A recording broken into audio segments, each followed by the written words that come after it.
recently, as in this past Thursday, a Kentucky attorney who is 54 years old has been charged, indicted with the murder of his wife. An attorney? Yeah, a Kentucky attorney. Gosh, and we've covered the Orange County judge a couple times, too, recently. So you'd think these lawmakers, what? Well, the alleged crime would have happened in 2021, April 24th, 2021, and he was just indicted this past Thursday. So he tried to hide it. He didn't come out like the Orange County judge did, who made a call right away and said, look, I did this thing. He did try to hide it. So he's facing 3 charges, capital murder, and 2 counts of evidence tampering. Oh, man. Well, I'm glad they caught him if he's the one, man. I know. So the indictment alleges that he killed her by doing something that caused, I don't know exactly what he did. We don't know yet. But apparently something that caused blunt force trauma to the head and then, dismembered, covered up. Oh, my gosh. Oh, man. Yeah. So went literally head first, jumped all the way in. Yep. Oh, my gosh. I know. It's crazy. And what's really sad is her obituary. Her name's Judith, and she was 46 years old. She was a counselor at a local rehabilitation center that worked with people suffering from drug addiction and homelessness. In 2007, they lost 2 infant children. Oh, man. And they shared 2 other kids at the time of her death.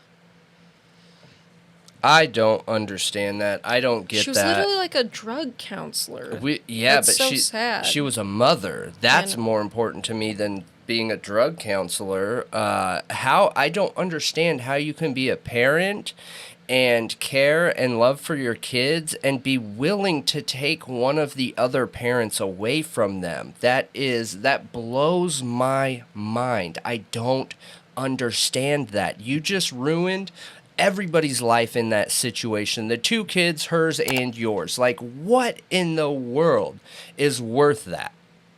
Nothing.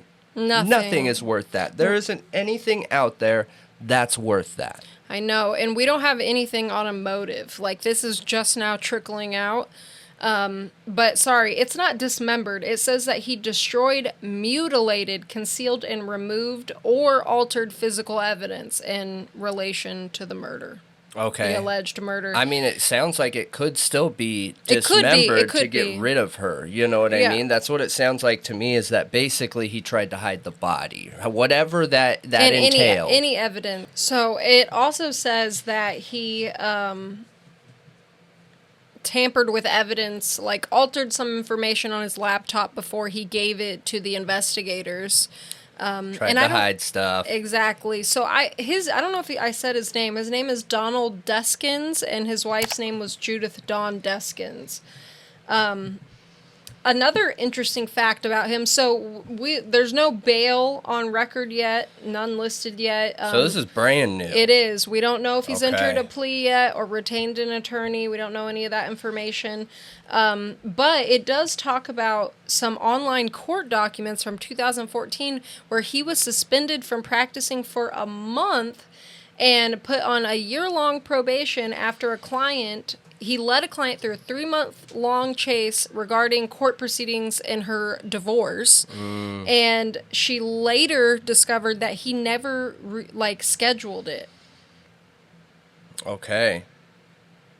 And he was getting payments from her, but never, scheduled whatever they were supposed to do, like a hearing or something, a court hearing. Sure, he didn't do his job. He took payment and didn't do anything for them. Exactly, and just kept leading her on about it. Man. Why would an attorney do that? What? Did you just couldn't fit it in your schedule and you were just like taking her money anyway? I don't understand. I don't know. It just shows a history of a dishonest man, in my opinion, because, I mean, look, if you're on some sort of payment schedule, I would assume as an attorney you would come back and be like, look, I didn't have time to get this done. I'm planning and rescheduling on doing it next week, and we'll get it done for you. Here's your payment back, or we'll delay or defer the next payment or something like that. But that just shows dishonesty, honestly. And I'm assuming if he was held accountable to that and put on some kind of probation, then there was probably more evidence there of it being something shady. Yeah. So. And he got in a relationship with a woman, literally like Facebook official, 3 months after his wife was killed. Okay. So 3 months later, he's with his new boo and making it Facebook official. Jeez. Yeah. Yeah. So if that's not sus, I don't know what is. I know. So there's really not any other information on it yet. We'll see. It's super sad. And it's just really weird. Like, as an attorney, why would you even try? I mean, right. Come on. You're in this stuff every day. You see how the court system works. You see how the police work. You see people going to jail every day. Whether you're in that type of law, criminal law or not, you still see those things going in and out of the courtroom and talking with other attorneys. What makes it worth the risk? You know, with the judge, I think he just snapped, and then he was honest about it. This guy tried to hide it, which makes him so much more of an idiot, and I feel like it shows his narcissism and ego that he thought he was smart enough and knew the law well enough to get away with it. Yeah, I agree. And I think that somebody like that should have a whole bunch of extra charges thrown on. Yeah. Yep.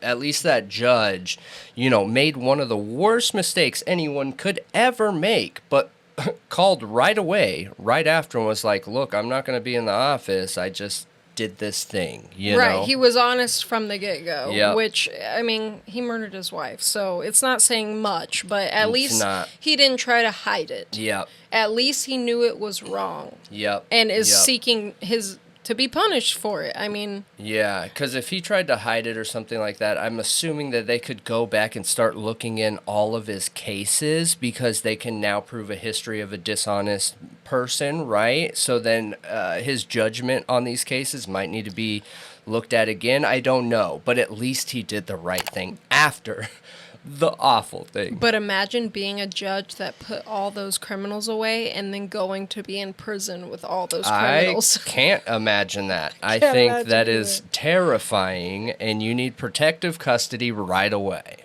Yeah, I'm sure he'll get it. Yeah.